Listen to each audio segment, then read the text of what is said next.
जो वादा एक एक वादा जो हमने किया है, जब 5 साल हमारे कंप्लीट होंगे, 5 साल बाद इसी तरह आपको बुला के हम खुद इनवाइट करेंगे और आपको बताएंगे कि हमने क्या क्या किया है। बच्चों की पढ़ाइयों को मत बांटिए धर्म के नाम पे।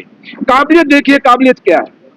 120वें जन्मदिन वर्ष जो हम मना रहे हैं यहाँ पे, ये हमारे लिए खुशी का मुकाम है कि हम उस लीडर का मना रहे हैं जिस लीडर ने जम्मू कश्मीर और हिंदुस्तान को एक नई दिशा और दशा दी। और आज दुख के साथ भी ये कहना पड़ता है कि जिस लीडर ने जम्मू कश्मीर को एक मजबूत जम्मू कश्मीर बना के हिंदुस्तान के आइन के साथ जोड़ा, हिंदुस्तान के तिरंगे के नीचे जोड़ा, उस लीडर का जब आज 5 दिसंबर हम मना रहे हैं तो एक रियासत से हम यूटी होके बना रहे हैं। जो रियासत का दर्जा उस समय हमें दिया गया वो आज यूटी बन गया। इतिहास के अंदर कोई ऐसा पन्ना नहीं होगा जहां ये लिखा हो कि स्टेट से यूटी बनी हो या रियासत को तोड़ के एक यूटी बनाई गई हो, यूनियन टेरिटरी बनाई हो।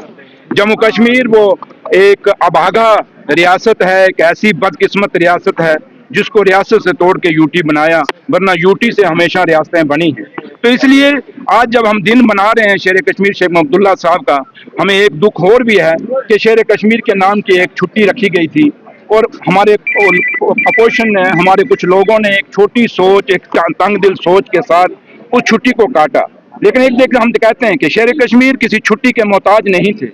उनका कद बहुत बड़ा था, वो अपने आप में एक विजन थे, एक आइडियोलॉजी थी उनकी, एक इंस्टीट्यूशन थे और इंस्टीट्यूशन को छुट्टियों की जरूरत नहीं होती। इंस्टीट्यूशन हमेशा चलते रहते हैं। शेर कश्मीर की सोच, शेर कश्मीर का विजन, शेर कश्मीर की आइडियोलॉजी हमेशा चलेगी। और तब से लेके आज शेर कश्मीर से लेके आज कायदे सानी डॉक्टर फारूक अब्दुल्ला साहब से लेके आज जनाब उमर अब्दुल्ला साहब तक ये सोच हमेशा वही चल रही है, वो विजन चल रही है कि हमने जम्मू कश्मीर को मजबूत करना है, हमने हिंदुस्तान को मजबूत करना है, हमने बाबा साहब भीमराव अंबेडकर के आइन को मजबूत करना है, हमने हिंदुस्तान के तिरंगे को मजबूत करना है। और जो वादे हमने लोगों से किए हैं उमर अब्दुल्ला सरकार ने, आज के इस दिन पे हम अहद करते हैं, प्रण लेते हैं। जो जो मैनिफेस्टो में हमने वादा किया है वो मैनिफेस्टो का एक एक वादा उमर अब्दुल्ला सरकार, चाहे वो नौकरियों का था, चाहे वो 12 सिलेंडरों का था, चाहे वो 200 किलोवाट बिजली का था, जो जो वादा एक एक वादा जो हमने किया है, जब 5 साल हमारे कंप्लीट होंगे, 5 साल बाद इसी तरह आपको बुला के हम खुद इनवाइट करेंगे और आपको बताएंगे कि हमने क्या क्या किया है। तो लिहाजा आज का दिन जो है, इस दिन में हमें खुशी है कि हम उस लीडर को याद कर रहे हैं जिस लीडर ने जम्मू कश्मीर के लिए कुर्बानियां दी। उसके साथ साथ दुख भी है कि एक रियासत से बन के हम यूटी भी हुए और उस लीडर की 5 दिसंबर की छुट्टी काट के बिना ऐसे हमें बनाया गया, इसलिए इस चीज का दुख भी है। माता वैष्णो देवी पे आज संघर्ष समिति ने फिर प्रोटेस्ट किया है, उन्होंने ब्लॉक जरूर किया है और वो कह रही है कि संघर्ष समिति के साथ साथ बीजेपी ये कह रही है कि वहाँ पे एडमिशन का जो, देखिए संघर्ष समिति जहाँ तक ताल्लुक है वो जम्मू के शहर के लोगों की जो इंडिविजुअल सोच रखते हैं उनकी नहीं है। और आपको याद होगा संघर्ष समिति में जो लोग हैं, आप देख लीजिए उन सबकी एफिलिएशन जो है वो भारतीय जनता पार्टी के साथ है। और फर्क इतना है कि बीजेपी सामने नहीं आई, उसने संघर्ष समिति के नाम की कमेटी बना के आगे किए हैं। बात ये नहीं है कि कौन बात क्या रख रहा है। माता वैष्णो देवी के अगर वहां पे अगर बच्चे कोई सिलेक्ट हुए हैं, पहली बात तो अपनी काबिलियत पे हुए हैं, नीट पे हुए हैं। रही बात कि अगर एक्ट की बात अगर बीजेपी करती है तो 11 साल बीजेपी यहाँ जम्मू कश्मीर में हुकूमत में रही, खुद भी अलायंस में रही पीडीपी के साथ, पीडीपी और बीजेपी रहे।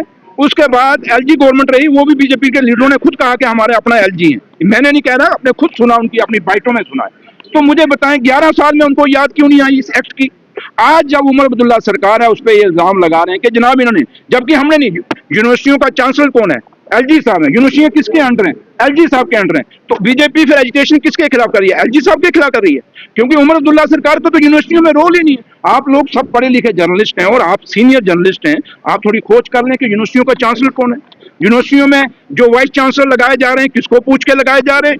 ये सारे सवाल आज जितनी यूनिवर्सिटी। और दूसरा सबसे बड़ी बात मैं हमेशा कहता हूँ कि चाहे माता वैष्णो देवी यूनिवर्सिटी का वाइस चांसलर हो, चाहे जम्मू यूनिवर्सिटी का वाइस चांसलर हो, चाहे सुकास्ट का जो वाइस चांसलर हो, चाहे सेंट्रल यूनिवर्सिटी का वाइस चांसलर या जम्मू सूबे के अंदर यूनिवर्सिटी है, क्या एक भी यूनिवर्सिटी के लिए जम्मू का कोई हमारा प्रोफेसर या जम्मू से बाहर कोई भी इस धरती का कोई आदमी काबिल नहीं है वाइस चांसलर बनने के लिए? ये सवाल बीजेपी सिर्फ इन सवालों को घुमाने के लिए लोगों को गुमराह कर रही है। बट मैं एक ही चीज कहूंगा कि बीजेपी को ये पूछिए और संघर्ष समिति के लोगों को कि उनकी एफिलिएशन कहाँ। आप सब चेहरे जानते हो, मैं भी चेहरा जानता हूँ किसके साथ जुड़े हुए हैं।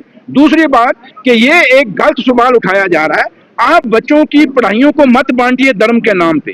काबिलियत देखिए, काबिलियत क्या है। एक शहर बीजेपी अपना बात कहती है कि हम क्वालिटी पे बात करते हैं, हम क्वांटिटी पे बात नहीं करते। तो अगर क्वालिटी की बात करते हैं तो बीजेपी को पूछिए कि आपको ये जो आप बात उठा रहे हो, ये क्वालिटी की कर रहे हो, किसकी कर रहे हो? अगर जो बच्चे चुन के आए हैं, क्या वो पिक एंड चूज हैं? क्या वो सिलेक्टेड हैं? वो तो एक एग्जाम पास करके आए, एक नीट एग्जाम पास करके आए। इसलिए जहां तक एक्ट का ताल्लुक, मैंने आपको साफ कहा कि 11 साल थोड़े नहीं थे अगर एक्ट को चेंज करना था। वो एक्ट को, और माता वैष्णो देवी श्राइन बोर्ड का चेयरमैन कौन है? ये सवाल तो आप बीजेपी से हमें क्यों पूछते हैं बार बार? क्योंकि हमें पता है कि हमारा रोल कितना, और आप लोग जानते हैं। और मुझे समझ नहीं थी आती जम्मू के मीडिया की कि आप हमें बार बार घेरने की कोशिश क्यों करते हैं। क्योंकि आपको पता है कि वो माता वैष्णो देवी श्राइन बोर्ड का चेयरमैन कौन है, यूनिवर्सिटी का चेयरमैन कौन है, और कौन क्या होता है। तो लिहाजा मैं आपसे यही अपील करूंगा कि ये सवाल बीजेपी को आप पूछिए।